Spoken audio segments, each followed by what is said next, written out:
to Convert's channel. Please like and subscribe and enjoy the video.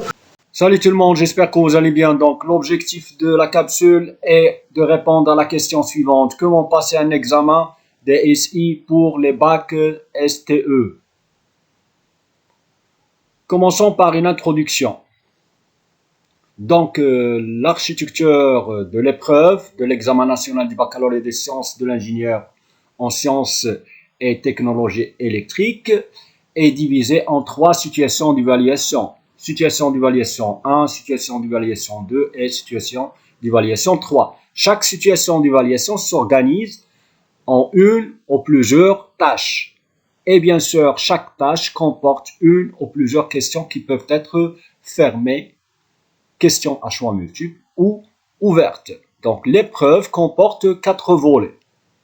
Le premier volet, c'est la présentation de l'épreuve. Bien sûr, on mentionne la filière, la matière, l'année et session, la durée qui est de 4 heures, le coefficient 8, la note globale et des conseils et des directives aux candidats. Le volet 2, donc les différentes situations d'évaluation qui sont la situation d'évaluation 1, évalue les compétences de l'unité T plus l'analyse fonctionnelle. La situation d'évaluation 2 évalue les compétences de l'unité ADC et la situation d'évaluation 3 évalue les compétences de l'unité ATC. Donc, une situation d'évaluation est construite autour d'un seul système produit support.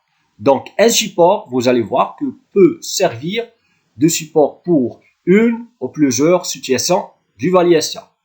L'épreuve peut alors s'organiser autour d'un, de 2 ou 3 systèmes.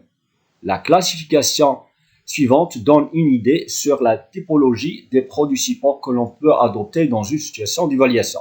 Soit un système industriel, un système didactique ou un système grand public. Il n'empêche qu'il est tout à fait possible d'adopter des mécanismes qui peuvent générer des situations d'évaluation très riches. Conseil numéro 1. Comment découvrir le sujet?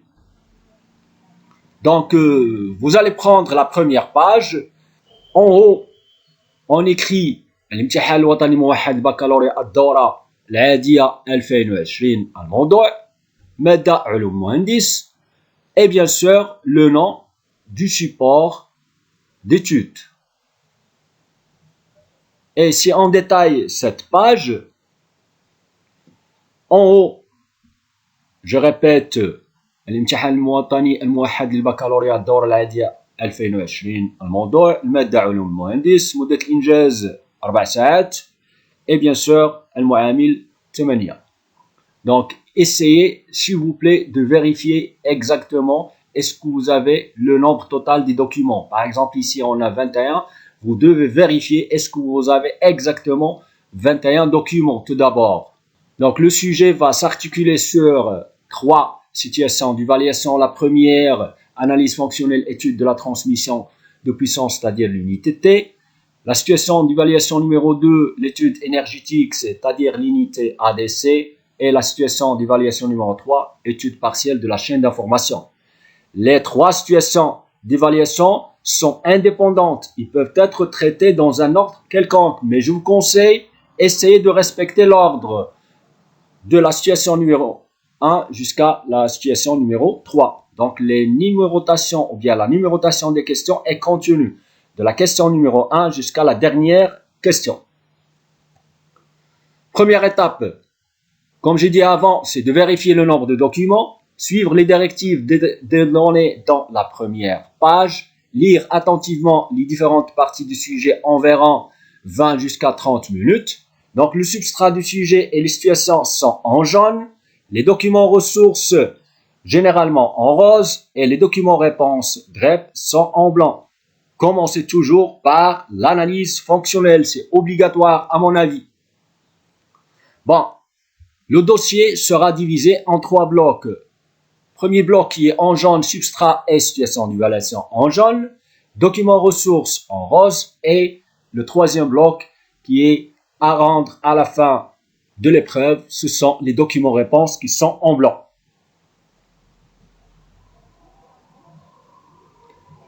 Conseil numéro 2, qui est l'objectif d'ailleurs de la capsule, c'est l'étude de la situation numéro 1, qui est l'analyse fonctionnelle plus l'unité transmettre.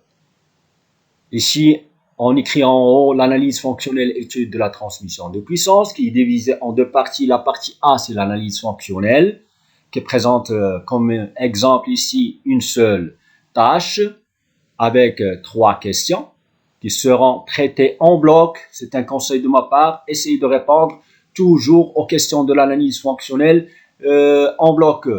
C'est-à-dire que cette partie, c'est la partie cadeau de notre épreuve. Donc, ce sont des questions de repérage. Il suffit de voir ou bien de lire attentivement le support et bien sûr, nous n'aurons aucun problème là-dessus. Par contre, pour la deuxième partie de cette situation d'évaluation, c'est l'étude de la transmission de puissance, c'est-à-dire l'unité T, qui va présenter soit une tâche, 2 ou 3 tâches.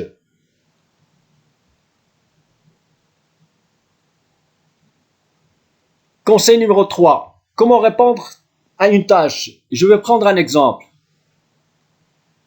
Ici, on écrit l'objectif de la tâche, qui est la tâche 2, par exemple, vérification de la vitesse angulaire du poignet. Donc, c'est ça l'objectif de la tâche.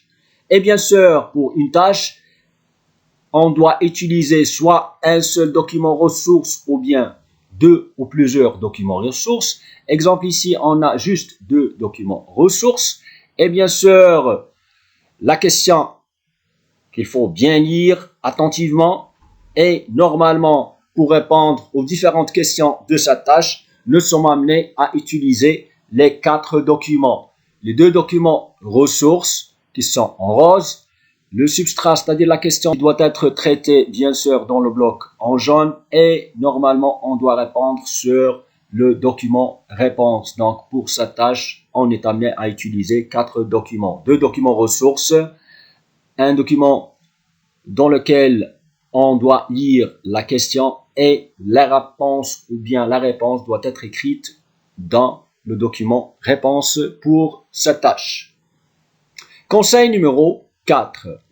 Commençons toujours par l'analyse fonctionnelle, quelle que soit la nature du sujet, parce que c'est la partie la plus facile qu'on aura dans notre examen. Analyse fonctionnelle.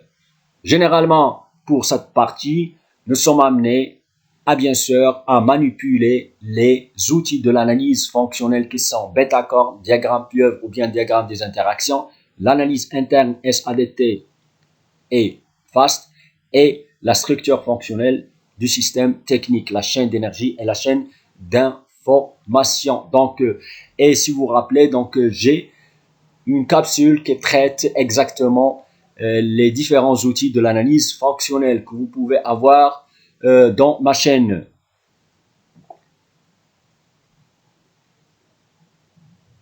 Conseil numéro 5.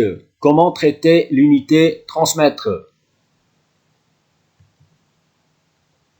Bon, pour traiter cette partie, il faut bien savoir, normalement, d'après le cadre référentiel qu'on a cette année, c'est que on a les 2 modules. Le premier, c'est transmettre l'énergie mécanique sans modification du mouvement, c'est-à-dire l'étude des accouplements, des embrayages et les freins. Module 2, transmettre l'énergie mécanique avec modification des caractéristiques du mouvement, qui sont les roues de friction, le système poulie-courroie, système pignon-chaîne, et bien sûr le chapitre le plus important, c'est l'étude des différents types des engrenages.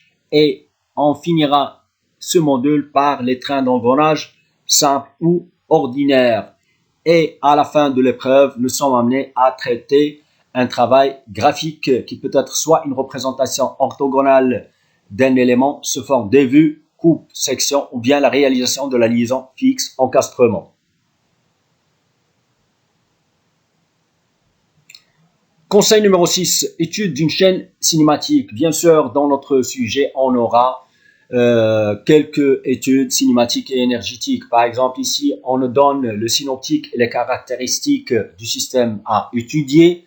Donc, ce synoptique, qui est une chaîne cinématique en série, on aura soit une étude descendante, c'est-à-dire à partir du moteur vers la sortie qui est la roue, ici motrice 28, ou bien l'inverse, c'est-à-dire à partir de la roue motrice 28 on aura une étude ascendante vers les caractéristiques du moteur. Donc, il faut savoir une chose, c'est que le rapport global est le produit des rapports et le rendement global d'une chaîne cinématique en série est le produit des rendements. Conseil numéro 7, travaux graphiques. Travaux graphiques, donc on aura deux options possibles. La représentation orthogonale, c'est-à-dire les vues, coupes et sections pour une pièce donnée du système étudié, ou bien la réalisation du liaison fixe, encastrement avec les différentes solutions démontables. Et voici un exemple donc pour l'année 2019 bac rattrapage. L'objectif c'était de compléter la liaison fixe ou bien encastrement avec pignon 2 avec l'arbre 1 avec une clavette, un écrou et une rondelle élastique Grauer. Donc le travail c'était celui-là et bien sûr on représente à droite la solution proposée. Donc c'est tout pour cette capsule. Je vous souhaite bon courage et à la prochaine.